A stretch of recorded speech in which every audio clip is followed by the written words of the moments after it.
आज का ये एपिसोड शुरू करने से पहले एक छोटी सी बात। क्या आप भी अपना पॉडकास्ट बनाने की सोच रहे हैं? तो एंकर ट्राई कीजिए। ये पॉडकास्ट बनाने का सबसे आसान तरीका है। नंबर एक, ये फ्री है। नंबर दो, इसमें कई सारे ऐसे टूल्स हैं जो आपको अपने फोन और कंप्यूटर पर रिकॉर्ड और एडिट करने की फैसिलिटी देते हैं। नंबर तीन, आप अपने पॉडकास्ट को डिस्ट्रीब्यूट भी कर सकते हैं, जिससे इसे स्पॉटिफाई और दूसरे प्लेटफॉर्म पर सुना जा सके। तो डाउनलोड कीजिए फ्री एंकर ऐप या विजिट कीजिए anchor.fm पर अपना पॉडकास्ट स्टार्ट करने के लिए। ये तो थी एक छोटी सी जानकारी, और अब शुरू करते हैं एपिसोड का सिलसिला। तो आज के एपिसोड में लीजिए सुनिए विश्वंभर नाथ शर्मा कौशिक की लिखी कहानी संशोधन, मेरी यानी समीर गोस्वामी की आवाज में।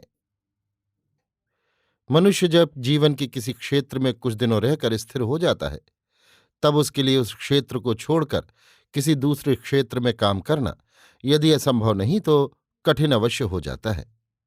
एक कपड़े का व्यापारी जो उसमें रम गया है और जिसने अपने जीवन का कुछ अंश उसमें व्यतीत किया है, वो यदि उसे छोड़कर कोई दूसरा काम करना चाहे तो उसे कठिनता पड़ेगी। जो व्यक्ति आरंभ से दासत्व में पड़ गया है और उसमें स्थित हो गया है, तो उसे कोई स्वतंत्र काम करना एक बड़ा कठिन काम दिखाई पड़ता है। उस काम में उसे चाहे कष्ट ही क्यों न होता हो, पर वो कभी कोई दूसरा काम करने का साहस तक नहीं करता, चाहे उस दूसरे कार्य में उसकी उन्नति की आशा भी हो। ठीक यही दशा पंडित राजनारायण की थी। उन्होंने बीए एलएलबी पास करके वकालत आरंभ की और उनकी वकालत का भविष्य अच्छा दिखाई पड़ता था कि उसी समय असहयोग की लहर देश में उठी। पंडित राजनारायण ने भी देशभक्ति के क्षणिक आवेश में आकर वकालत छोड़ दी और खद्दर धारण करके पूरे देशभक्त बन गए। उनके इस कार्य से उनके माता पिता अप्रसन्न हुए, परंतु सर्वसाधारण में उनके इस कार्य से उनकी प्रतिष्ठा तथा आदर बढ़ा। इसलिए उन्होंने अपने इस कार्य को अत्यंत उचित और हितकर समझा। परंतु घर में इतना सुभीता नहीं था कि वे अपनी हैसियत तथा योग्यता के अनुसार कोई ऐसा काम कर लेते कि देशभक्ति के साथ ही उदर पोषण का कार्य भी भली भांति और निश्चिंततापूर्वक चलता रहता। इधर असहयोग करने के पश्चात उन्हें साल भर के लिए जेल यात्रा भी करनी पड़ी। जेल से छूटने पर उनके मान तथा प्रतिष्ठा में और भी वृद्धि हुई। इसका परिणाम ये हुआ कि वे पूरे देशभक्त बन गए। अब उनके लिए देशभक्ति का मार्ग त्याग कर कोई दूसरा मार्ग ग्रहण करना अत्यंत कठिन हो गया। दिसंबर का महीना था। पंडित राजनारायण अपने छोटे से कमरे में बैठे हुए लीडर पढ़ रहे थे। उसी समय उनके एक खद्दरधारी मित्र आए। उन्हें देखते ही राजनारायण बोल उठे, आइए त्रिपाठी जी, कहिए सब आनंद। त्रिपाठी जी, आपकी कृपा है, कहकर पंडित जी के सम्मुख बैठ गए। त्रिपाठी जी बैठकर बोले, क्या आज का लीडर है? पंडित जी, जी हाँ। त्रिपाठी जी, क्या समाचार है? पंडित जी, कोई विशेष बात नहीं, कांग्रेस की तैयारियां बड़े जोरों से हो रही हैं। त्रिपाठी जी, हाँ, इस बार की कांग्रेस देखने योग्य होगी। आप तो अवश्य जाएंगे? पंडित जी, हाँ, विचार तो है, देखिए जो पूरा हो जाए। त्रिपाठी जी, आप तो नगर कांग्रेस कमेटी की ओर से प्रतिनिधि चुने गए हैं। पंडित जी, जी हाँ। त्रिपाठी जी, तब तो आप अवश्य ही जाएंगे, वैसे चाहे न जाते। पंडित जी, नहीं, कोई आवश्यक तो नहीं है। त्रिपाठी जी, हाँ, आवश्यक तो नहीं है, पर जाना चाहिए। पंडित जी, हाँ, जाना तो प्रत्येक दशा में अच्छा ही है। त्रिपाठी जी, क्या कहूं, इच्छा तो मेरी भी थी, पर मैं तो शायद ना जा सकूं। पंडित जी, क्यों? त्रिपाठी जी, एक दो काम ऐसे आवश्यक हैं कि शायद अवकाश न मिले। आप जानते हैं रोजगार में एक न एक झंझट लगा ही रहता है। पंडित जी, झंझट तो लगे ही रहते हैं, पर यार, 4-6 रोज के लिए तो कोई बात नहीं। त्रिपाठी जी, हाँ, बात तो कुछ नहीं, देखिए चेष्टा करूंगा, यदि चल सका तो अवश्य चलूंगा, आपके साथ ही चलूंगा। पंडित जी, बड़ी सुंदर बात है। त्रिपाठी जी, वैसे तो यहां से कई आदमी जाएंगे।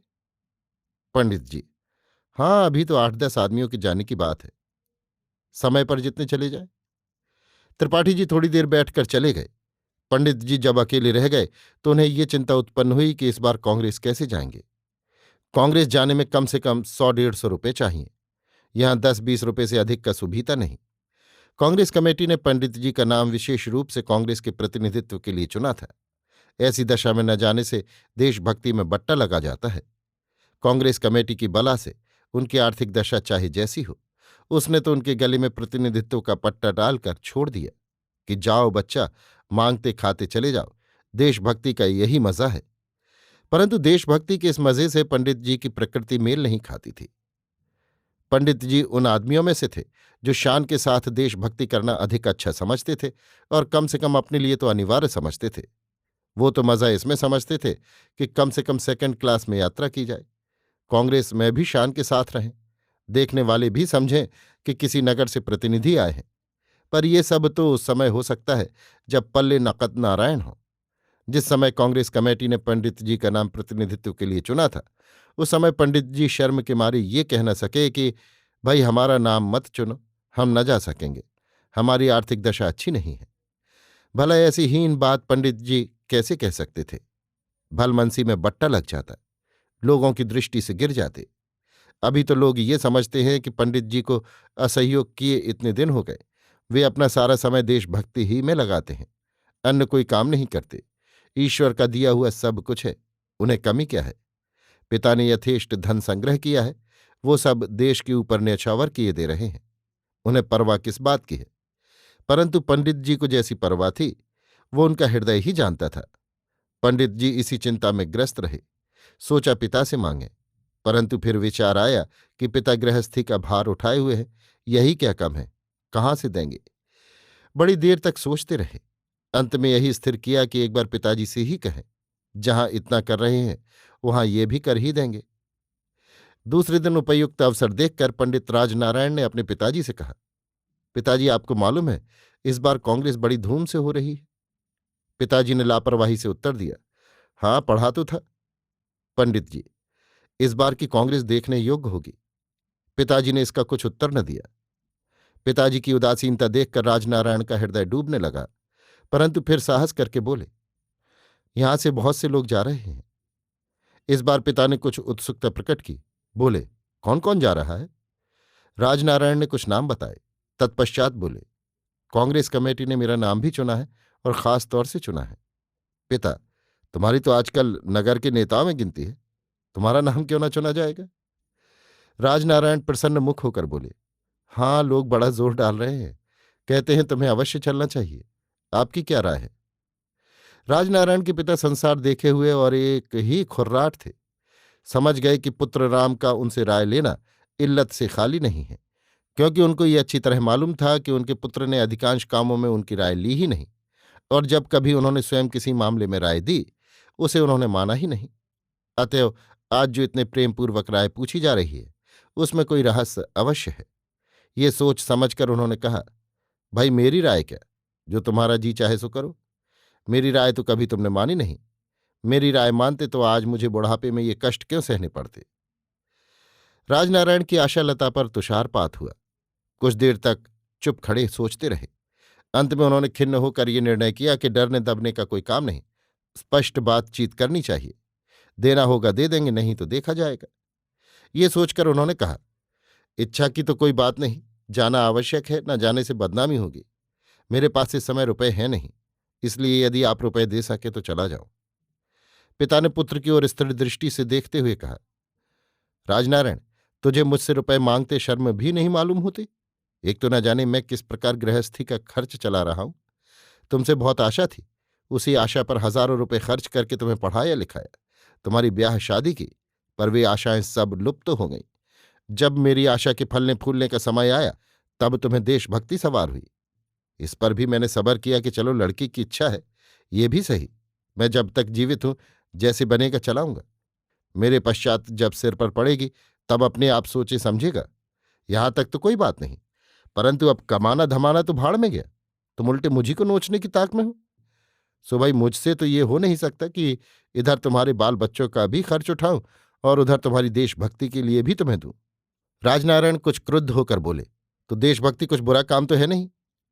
पिता, ये कौन कहता है, पर देशभक्ति भी तभी भली भांति हो सकती है जब उधर पोषण की चिंता न हो।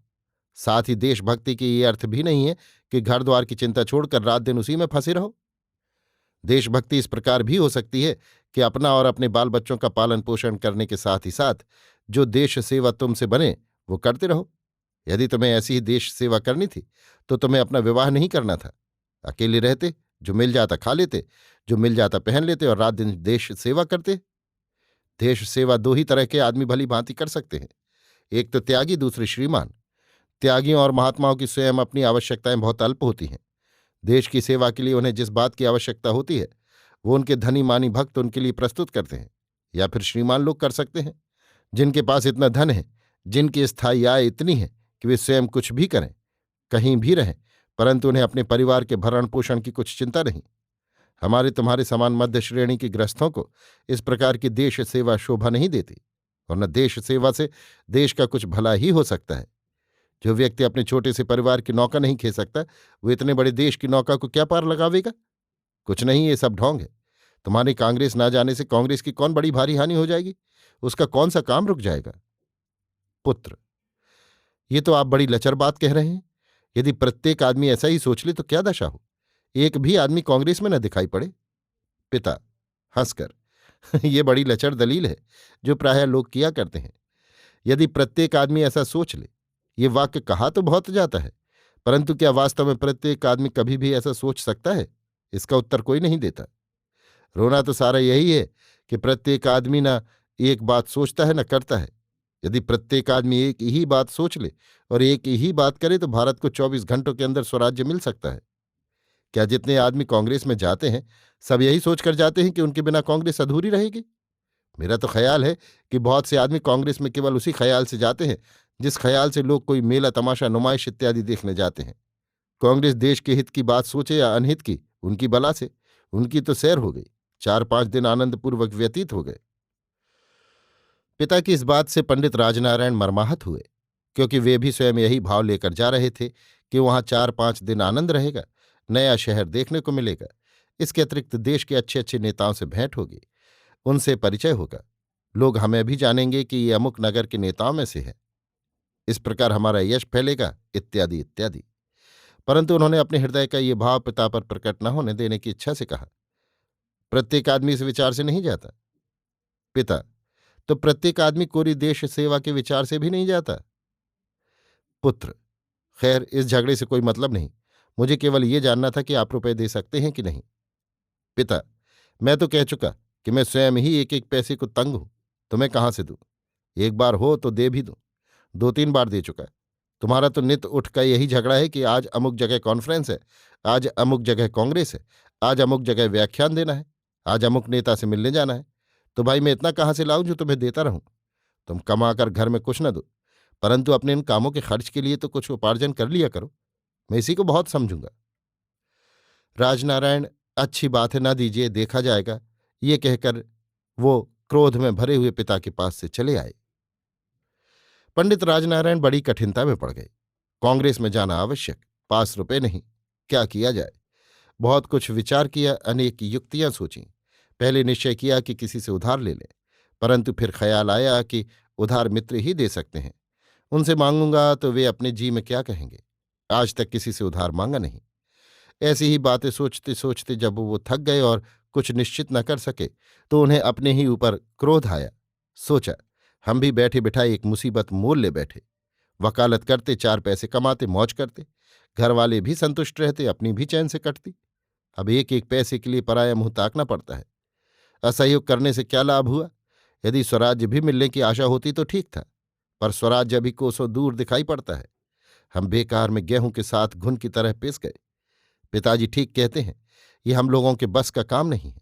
बाल बच्चेदार आदमी को सब काम काज छोड़कर इस प्रकार देश सेवा के पीछे हाथ धोकर पड़ने की आवश्यकता नहीं।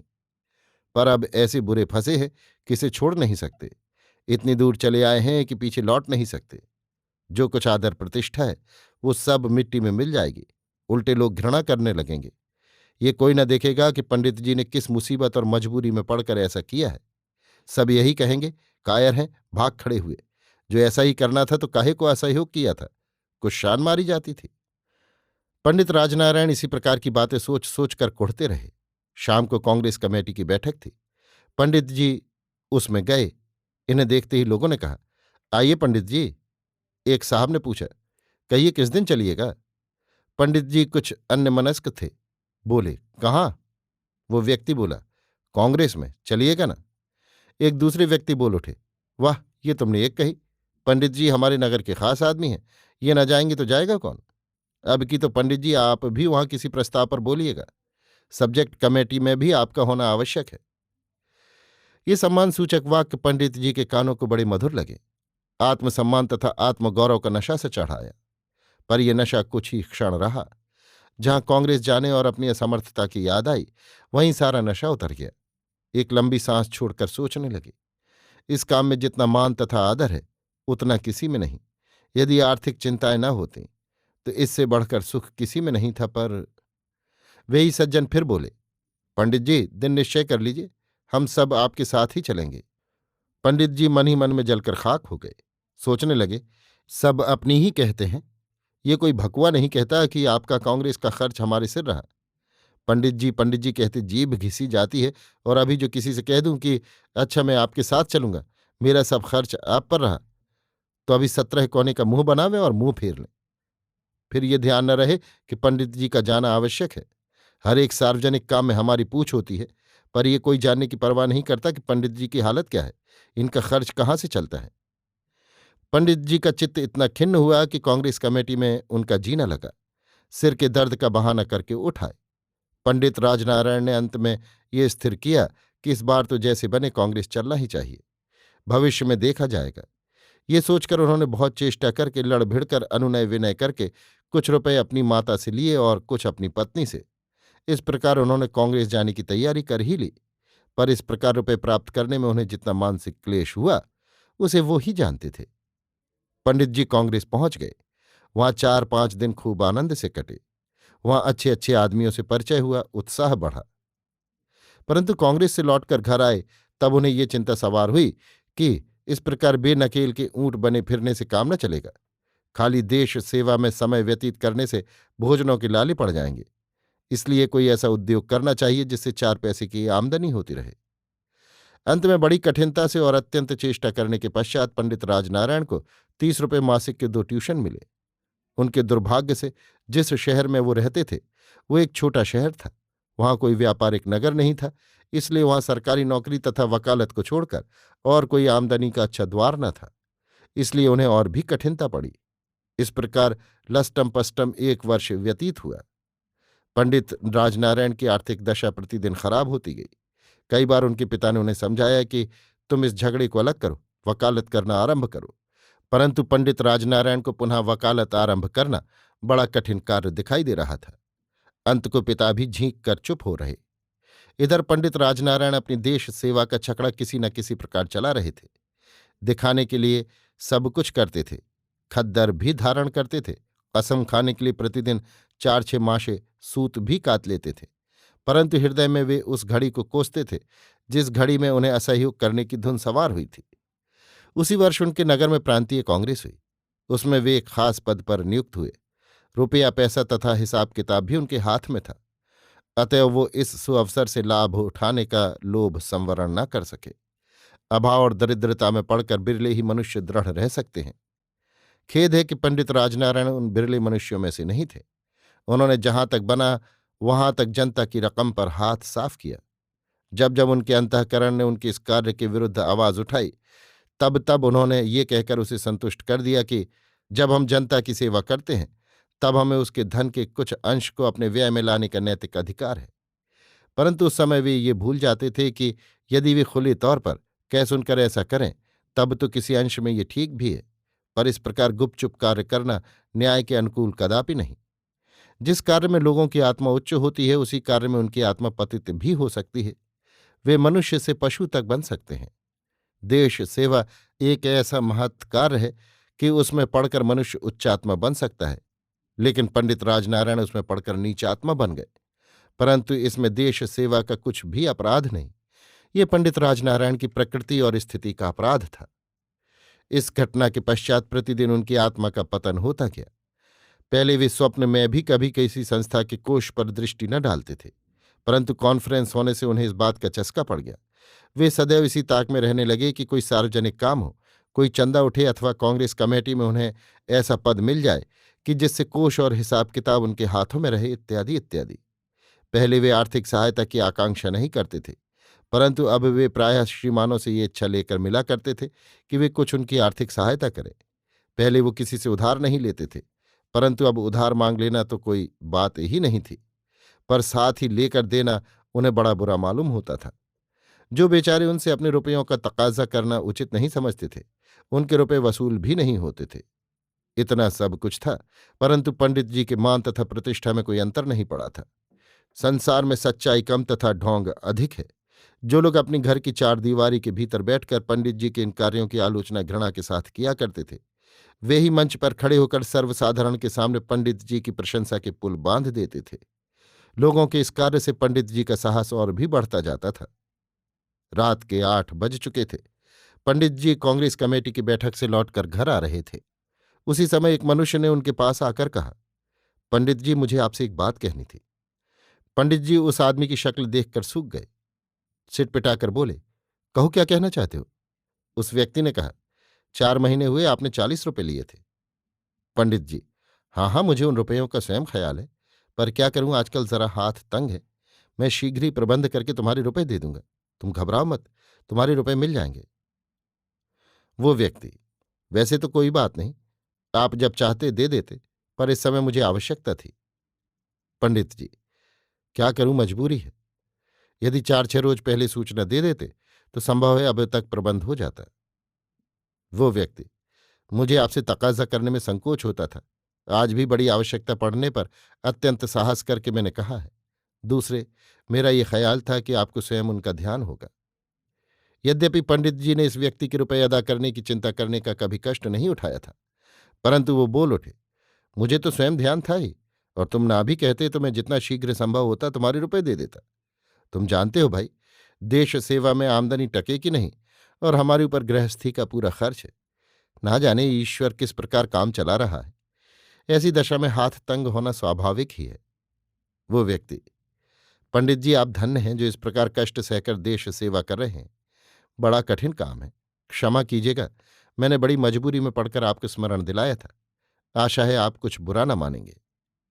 पंडित जी, नहीं भाई, बुरा मानने की कोई बात नहीं। तुमने स्मरण दिलाया तो अच्छा किया। भाई, देश सेवा में तो कष्ट होता ही है, क्या किया जाए। पर चाहे जो हो, हम पीछे हटने वाले नहीं हैं। हम तो देश सेवा का व्रत धारण कर चुके हैं। परंतु पंडित जी जैसा व्रत धारण किए हुए थे, उसे हम भली भांति समझते हैं। नेता बनकर नाम कमाने और प्रतिष्ठा बढ़ाने की महत्वाकांक्षा ने उन्हें इतना जकड़ रखा था कि वो उसके लिए देश सेवा तो क्या, अत्यंत घृणित से घृणित काम करने के लिए भी सदैव प्रस्तुत रहते थे। यदि उन्हें ये विश्वास होता कि पुनः वकालत आरंभ कर देने से उनके मान तथा प्रतिष्ठा में किसी प्रकार का अंतर नहीं पड़ेगा, तो वो देश सेवा के नाम पर सुबह शाम 7 झाड़ू मारने को सहर्ष प्रस्तुत हो जाते। रात के 12 बज चुके थे। पंडित राजनारायण के पिता ज्वर रोग से ग्रस्त होकर मृत्युशैया पर पड़े हुए थे। मरने के एक दिन पूर्व उन्होंने राजनारायण को अपने पास बुलाकर कहा, बेटा, अभी तक मेरे सामने तुम जो कुछ करते रहे वो ठीक ही था, परंतु अब मेरे पश्चात परिवार के भरण पोषण का भार तुम्हीं पर आ पड़ेगा। ऐसी दशा में तुमने मेरे पश्चात क्या करने का विचार किया है? क्या तुम इसी प्रकार देश सेवा में लगी रहोगे? पंडित राजनारायण ने कहा, तो क्या आपकी इच्छा है कि मैं देश सेवा का कार्य छोड़ दूं? पिता, देश सेवा का कार्य छोड़ना तो किसी भी दशा में अच्छा नहीं कहा जा सकता, परंतु जिस प्रकार की देश सेवा तुम कर रहे हो, उससे ना कुछ देश का ही हित हो सकता है, न स्वयं तुम्हारा ही। पंडित जी, मैं किस प्रकार की देश सेवा कर रहा हूं ये आपको क्या मालूम? पिता, मुझे सब मालूम है। मुझसे कोई बात छिपी नहीं है। तुम समझते होगे कि तुम्हारी करतूतें किसी को ज्ञात नहीं है, पर बात ऐसी नहीं है। अनेक लोग तुम्हारी देश सेवा का असली स्वरूप जानते हैं। उन्हीं में से एक मैं भी हूं। पंडित राजनारायण का हृदय धड़कने लगा। उन्हें पिता की बातों से भय मालूम हुआ, परंतु उन्होंने ऊपर से दृढ़ बने रहने का प्रयास करके कहा, प्रथम तो मेरी देश सेवा का कोई दूसरा स्वरूप ही नहीं। दूसरे, यदि लोगों को मालूम होता तो वे मुझसे तो अवश्य ही कहते। पिता, यदि तुम्हारे दोष कोई तुमसे नहीं कहता तो इसके ये अर्थ मत लगाओ कि उन्हें कोई जानता नहीं। ये भूल प्रायः लोग किया करते हैं। लोग समझ बैठते हैं कि उनके दोषों की चर्चा उनके कानों तक नहीं पहुंचती, इस कारण उन्हें कोई नहीं जानता। इसके अनेक कारण होते हैं। कुछ लोग तो उपेक्षा करते हैं। वे सोचते हैं अपने से क्या मतलब, जो करते हैं करने दो। कुछ लोग स्वयं दोषों से भरे होते हैं। इस कारण उनका साहस नहीं होता कि वे किसी दूसरे के दोष को स्वयं उसी के सामने प्रकट करें। उन्हें भय रहता है कि कहीं कोई उनके दोषों की भी आलोचना न करने लगे। ये ठीक है कि ऐसे मनुष्य भी अधिक होते हैं जो वास्तव में किसी व्यक्ति के आचरणों से अवगत नहीं होते। वे समझते हैं कि वो व्यक्ति सदाचार का पुतला है। सच पूछो तो ऐसे ही लोगों के कारण उस व्यक्ति के कुत्सित कर्मों पर पर्दा पड़ा रहता है। ये लोग अपने अंधविश्वास के कारण उसको इतना ऊपर उठाए रहते हैं कि जानने वालों को उसके विरुद्ध कुछ कहने का साहस नहीं पड़ता। यदि इधर उधर कुछ कहा भी जाता है तो लोग उस पर विश्वास नहीं करते। पंडित जी, तो आखिर इस व्याख्यान से आपका तात्पर्य क्या है? पिता, मेरा तात्पर्य यह है कि तुम ये ढोंगपूर्ण जीवन छोड़ दो। अपना बनता बिगड़ता देखो, अपना जीवन संभालो। मेरा कहना यही है कि तुम वकालत करना आरंभ कर दो। पंडित जी, वकालत और देश सेवा से तो वैर है। पिता, ये तुम्हारी भूल है। जिनके हृदय में देश सेवा के भाव होते हैं वे प्रत्येक दशा में देश सेवा कर सकते हैं। ये बात दूसरी है कि वे किसी विशेष सिद्धांत अथवा आदर्श का पालन न कर सकें, पर देश सेवा वे भली भांति कर सकते हैं। पंडित जी, वकालत करके मैं किस प्रकार देश सेवा कर सकूंगा, ये मेरी समझ में नहीं आता। पिता, तुम सुशिक्षित होकर भी ऐसी लचर बात कहते हो, ये दुख की बात है। तुम उस दशा में धन द्वारा देश सेवा कर सकते हो, साहित्य द्वारा देश सेवा कर सकते हो। हाँ, यदि तुम्हें इसी प्रकार देश सेवा करनी भली मालूम होती हो तो शौक से करो, पर यह ढोंग और नीचता छोड़ दो। ये देश सेवा नहीं, देशद्रोहिता है। इस प्रकार की देश सेवा से तुम्हारा कितना पतन हुआ है इसे मैं जानता हूं और तुम भी भली भांति जानते हो। पंडित राजनारायण ने पिता की ओर देखा। पिता और उनकी आंखें चार हुईं।